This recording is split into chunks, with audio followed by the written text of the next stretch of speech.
قال رسول اللہ صلی اللہ علیہ وسلم، حدیث پاک ہے کہ حضور اکرم صلی اللہ علیہ وسلم نے فرمایا کہ جو بندہ مجھ پہ ایک مرتبہ درود پاک پڑھے، اللہ رب العزت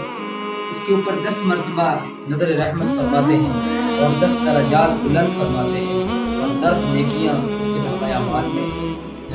داخل فرماتے ہیں۔ قال رسول اللہ صلی اللہ علیہ وسلم، دوسری حدیث، اللہ تبارک و تعالیٰ کے حبیب صلی اللہ علیہ وسلم پر جو بندہ 10 مرتبہ درود پاک پڑھتا ہے اور اللہ تبارک و تعالیٰ کی ذات اس کے اوپر 100 مرتبہ نظر رحمت ڈالتی ہے، 100 درجے بلند اور 100 نیکیاں اس کے نامہ اعمال میں درج کی جاتی ہیں۔ دوستو، اس مقدس وظیفے کو پڑھ لیں، سن لیں اور یاد کر لیں کہ جمعہ کا یہ مقدس تحفہ